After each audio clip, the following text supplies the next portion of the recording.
가장 먼저 이 시간을 함께 하시는 보배롭고 존귀한 하나님의 자녀이신 성도님께 따뜻하고 기쁜 환영의 인사를 전합니다. 네, 진심으로 환영합니다. 오늘 저희가 준비한 말씀의 심층 탐구는 아주 특별한 여정입니다. 오늘 우리는 구약의 창세기 12장과 23장의 말씀을 펼쳐볼 텐데요. 창세기 말씀이죠? 네, 표면적으로만 보면 그저 고대 족장 시대의 한 인물이 어떻게 척박한 땅 한 귀퉁이를 얻게 되었는가 하는 그런 아주 오래된 부동산 거래 이야기처럼 보일 수 있습니다. 맞습니다. 그냥 땅 사고 파는 이야기로 읽고 넘어가기 쉽죠. 그렇죠. 하지만 오늘 우리의 목표는 이 평범해 보이는 기록 이면에 흐르는 그 거대한 강물을 발견하는 것입니다. 네, 이 단순한 땅의 이야기가 어떻게 주 예수님의 십자가 은혜로 연결되는지 그 오묘하고 놀라운 구속사의 흐름을 오늘 낱낱이 지적해 볼 것입니다. 기대가 됩니다. 오직 주 예수 그리스도의 사랑의 깊이와 넓이와 높이와 길이가 어떠함을 깊이 깨닫기 원하시는 분, 바로 믿음의 성도님을 위해 맞춤형으로 준비된 시간입니다. 네, 오늘 우리가 함께 나눌 이 성경 말씀의 여정은요. 하나님의 인류 구원 계획이라는 이 거대한 구속사의 퍼즐 토각들이 어떻게 하나로 완벽하게 맞춰지는지 보여주는 놀라운 과정입니다. 완벽한 퍼즐이죠. 그렇습니다. 평범한 일상을 살아가는 성도님의 삶과 신앙에 아주 깊은 통찰과 깨달음의 순간을 가져다 줄 것이라 확신합니다. 수천 년 전 중동의 그 흙먼지 날리는 땅에서 일어난 한 사건이 오늘 성도님의 가슴을 어떻게 튀게 만드는지 그 연결고리들을 하나하나 짚어보겠습니다. 좋습니다. 그럼 본격적으로 이야기의 출발점인 창세기 12장 1절에서 7절 말씀으로 들어가 보겠습니다. 네, 하나님께서 아브라함에게 아주 유명한 명령을 내리시잖아요. 너는 너의 고향과 친척과 아버지의 집을 떠나 내가 내게 보여줄 땅으로 가라. 아주 장엄한 부르심입니다. 네. 아브라함은 그 말 하나에 의지해서 모든 기득권을 내려놓고 짐을 쌉니다. 그리고 길고 고단한 여행 끝에 마침내 가나안 땅, 정확히는 세겜 땅, 모래 상수리나무에 도착하죠. 그렇죠. 드디어 약속의 땅에 발을 디딘 겁니다. 그때 하나님께서 나타나셔서 내가 이 땅을 네 자손에게 주리라 라고 약속하십니다. 그런데 여기서 제가 조금 의아했던 부분이 있습니다. 어떤 부분인가요? 아브람이 그 약속을 듣고 가장 먼저 한 행동 말입니다. 텐트를 치거나 우물을 판 것이 아니라 바로 제단을 쌓은 것이었어요. 아, 네. 제단을 쌓았죠. 아직 자기 명의로 된 땅 한 평도 없는 철저한 이방인 신분인데 왜 생존을 위한 행동보다 제단부터 쌓았을까요? 그 질문이 바로 창세기 12장의 핵심을 열어주는 중요한 열쇠입니다. 고대 근동사회의 문화를 이해하면 이 행동의 무게감이 완전히 달라지거든요. 당시 문화요? 네. 당시 사람들에게 제단을 쌓는다는 것은 단순한 개인의 종교적 수양이나 의식이 아니었습니다. 그럼 어떤 의미였죠? 그것은 자신이 섬기는 신의 이름을 걸고 행하는 엄청난 선포적 의미를 지녔습니다. 하나님의 거대한 구원 계획, 즉 구속사적인 관점에서 보면요. 이것은 아직 소유하지 못한 땅에 대한 완벽한 영적 선점이었습니다. 영적 선점이요? 네, 그러니까 물리적으로는 아브라함의 땅이 아니었지만 영적인 깃발을 딱 꽂았다는 뜻인가요? 정확히 그렇습니다. 물리적으로 아브라함은 그 땅의 주인이 아니었잖아요. 그는 언제 원주민들에게 쫓겨날지 모르는 아주 위태로운 나그네에 불과했습니다. 힘없는 거류민이었죠. 맞습니다. 하지만 그는 제사를 드림으로써 내가 비록 이방인이지만 이 땅의 진정한 주권자는 내가 섬기는 하나님이시다. 이 사실을 영적으로 만천하에 선포해버린 것입니다. 와, 엄청난 믿음이네요. 내 손에 준 계약서는 당장 없지만 하나님의 약속을 믿고 미리 소망의 예배를 드린 것이죠. 이것이 바로 믿음의 조상이 보여준 첫 걸음이었습니다. 척박한 현실 앞에서 약속만 믿고 주권을 선포하는 행위였군요. 그렇다면 이 원리는 오늘날 이 말씀을 듣고 계신 성도님의 삶으로 아주 자연스럽게 연결해 볼 수 있겠습니다. 네, 아주 중요한 적용점이 나오죠.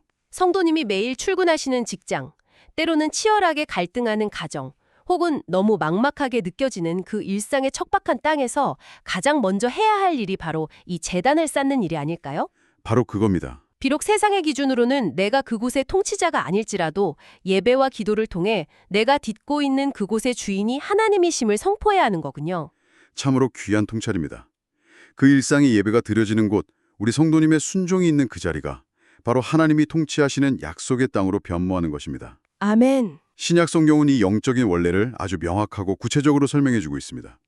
로마서 12장 1절 말씀을 제가 명확하게 읽어드리겠습니다. 네, 부탁드립니다. 그러므로 형제들아, 내가 하나님의 모든 자비하심으로 너희를 권하노니 너희 몸을 하나님의 기뻐하시는 거룩한 산제물로 드리라. 이는 너희가 드릴 영적 예배니라. 너희 몸을 거룩한 산제물로 드리라. 그렇습니다. 아브라함이 모래 상수리 나무 아래서 드렸던 그 돌무더기 제단이 오늘날에는 바로 성도님 자신을 산제물로 드리는 삶의 예배로 이어지는 것입니다. 우리 삶의 자리가 제단이 되어야 한다는 말씀, 마음에 아주 묵직하게 다가옵니다. 자, 그런데 여기서 우리는 성경의 시간을 아주 길게 건너뛰어야 합니다. 네, 꽤 오랜 시간이 흐르죠. 며칠이나 몇 달이 아니라 무려 62년 정도의 세월이 흘렀습니다. 12장에서 약속을 받았던 젊은 족장은 이제 백발의 노인이 되었습니다. 파란만장한 세월을 보냈죠. 무대는 창세기 23장 1절과 2절입니다.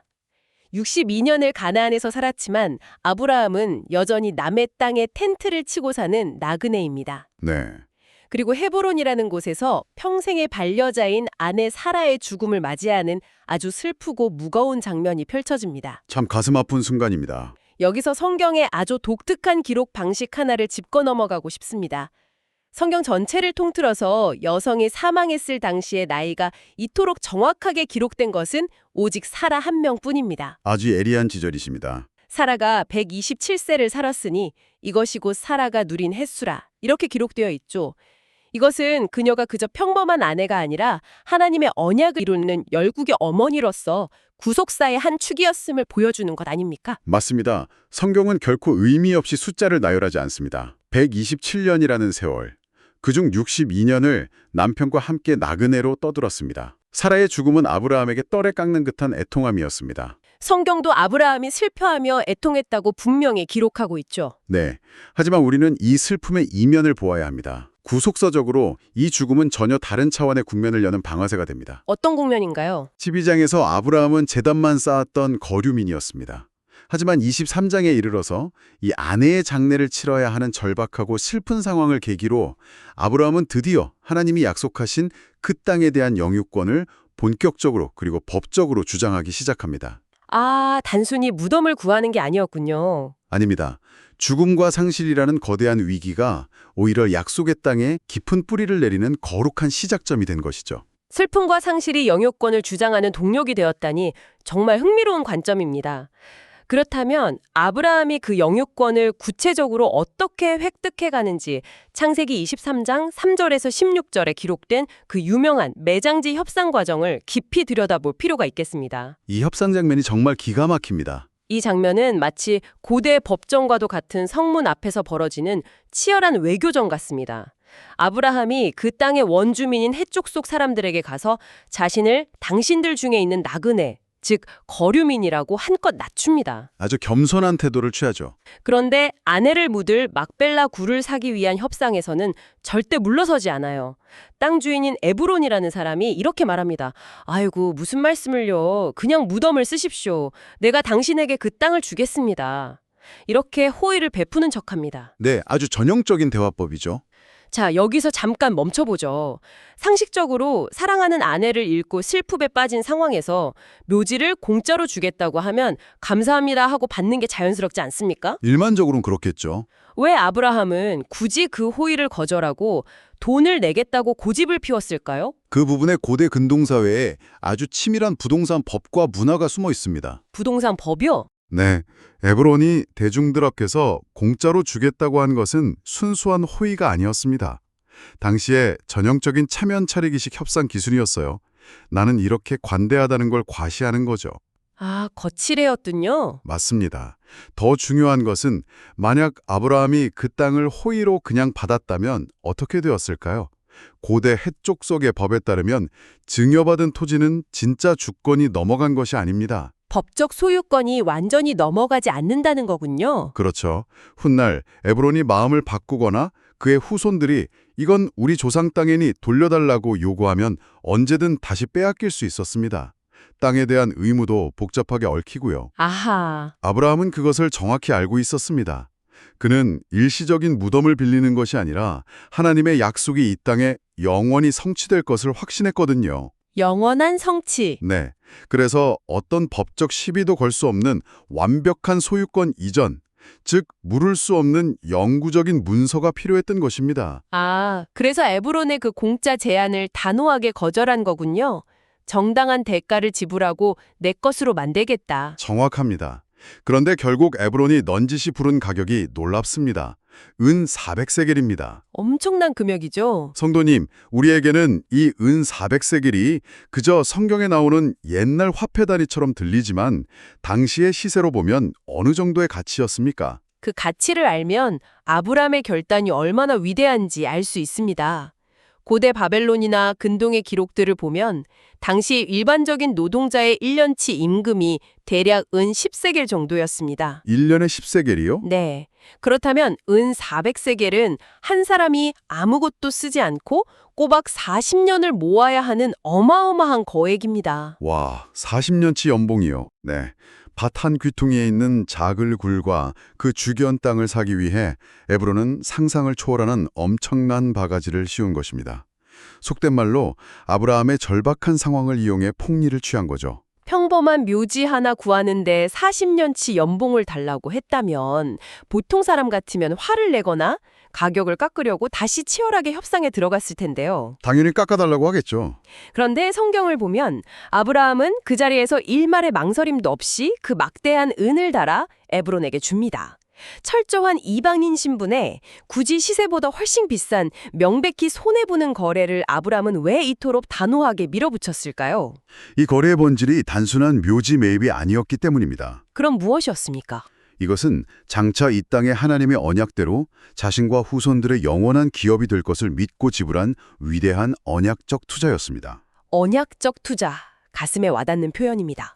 성문 앞에서, 즉 고대의 재판정과도 같은 공적인 장소에서 모든 사람이 증인이 된 가운데 정확한 값을 치렀습니다. 네. 이것은 가나안 땅의 일부가 완벽하고 영구적인 아브라함의 법적 소유가 되었음을 천하에 공포하는 언약의 실체화 과정이었습니다. 하나님의 약속이 너무나도 확실했기에 은 400세겔이라는 막대한 돈조차 결코 아까운 것이 아니었죠. 바가지를 쓴 것이 아니라 약속의 영원성을 돈으로 확증해낸 거지군요. 이 지점에서 우리는 이 말씀을 듣고 계신 성도님의 삶을 깊이 돌아보게 됩니다. 네, 우리의 삶을 비추어 보아야죠. 성도님, 우리는 혹시 눈앞에 보이는 작은 손해나 비용 때문에 영원한 언약적 가치를 놓치고 있지는 않습니까? 세상 사람들은 당장의 계산기를 두드리며 이익과 손해를 따지지만 아브라함은 하나님의 나라를 위해 그 약속의 확실성을 위해 기꺼이 막대한 대가를 지불하는 결단을 내렸습니다. 참으로 찔림이 되는 도전입니다. 참된 신앙은 때로 세상의 눈에는 어리석어 보이는 막대한 투자를 요구합니다. 그렇습니다. 주 예수님께서도 이 땅을 살아가는 우리가 하나님 나라에 대해 어떤 가치관을 가져야 하는지 아주 분명히 말씀하셨습니다. 마태복음 13장 44절 말씀을 뚜렷하게 읽어드리겠습니다. 네. 천국은 마치 밭에 감추인 보화와 같으니 사람이 이를 발견한 후 숨겨두고 기뻐하며 돌아가서 자기의 소유를 다 팔아 그 밭을 사느니라. 아멘.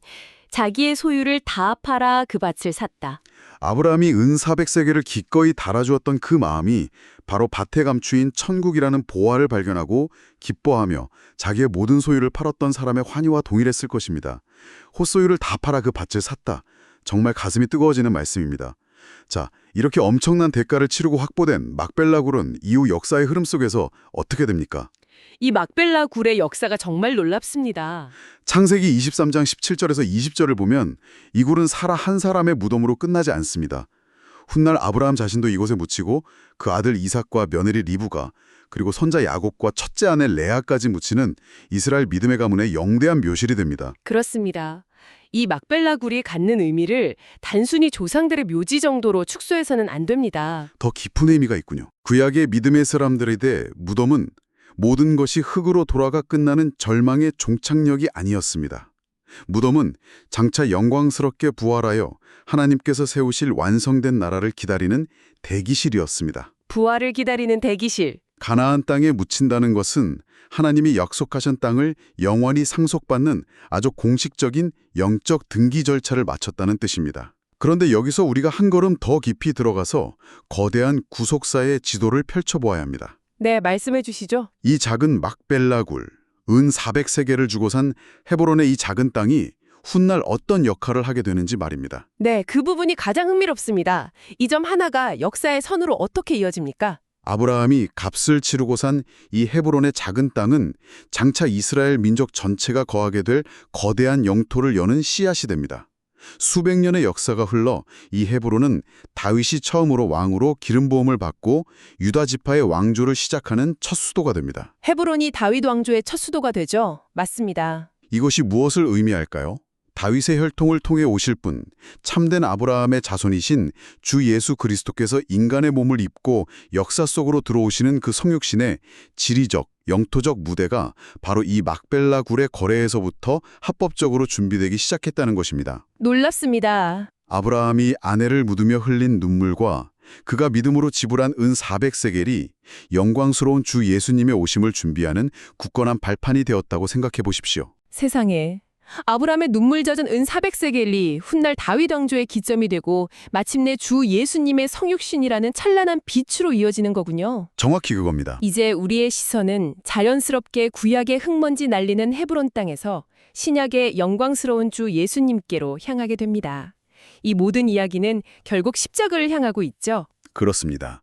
창세기의 이 기록은 결국 신약의 주 예수님을 향해 달려가는 웅장한 서곡입니다. 서곡이요. 아브라함이 은 400세겔을 지불하여 아내와 후손들을 위한 묘지를 샀던 그 행위는 장차 온 인류를 죄와 사망의 권세에서 사내기 위해 지불될 주 예수님의 보혈에 대한 강력한 모형, 즉 그림자였습니다. 그림자와 실체의 완벽한 대비네요. 네, 아브라함은 40년치 연봉이라는 거액을 주고 샀지만 결국 그가 얻은 것은 죽은 시신을 뉘일, 썩어줄 땅의 일부였습니다. 하지만 우리의 참된 구원자이신 주 예수님께서는 어떠하십니까?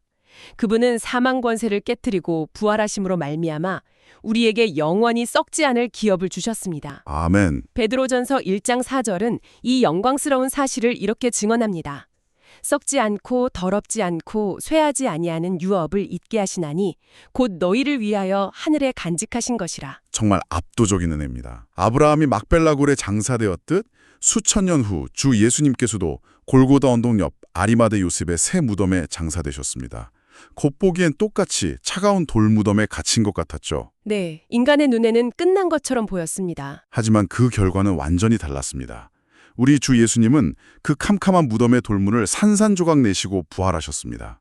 아브라함이 그토록 멀리서 바라보고 바랐던 영원한 본향의 문을 주 예수님께서 당신의 십자가와 부활로 활짝 열어 젖히신 것입니다. 할렐루야. 이 가슴 벅찬 사실을 히브리서 기자는 이렇게 찬양합니다.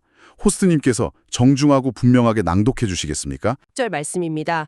이 사람들은 다 믿음을 따라 죽었으며 약속을 받지 못하였으되 그것들을 멀리서 보고 환영하며 또 땅에서는 외국인과 나그네임을 증언하였으니 그들이 이제는 더 나은 본향을 사모하니 곧 하늘에 있는 것이라. 그렇기에 오늘 이 말씀을 듣고 계신 성도님은 삶의 상실과 고통, 심지어 죽음의 공포 앞에서도 흔들리지 않는 절대적인 평안과 소망을 누릴 수 있는 것입니다.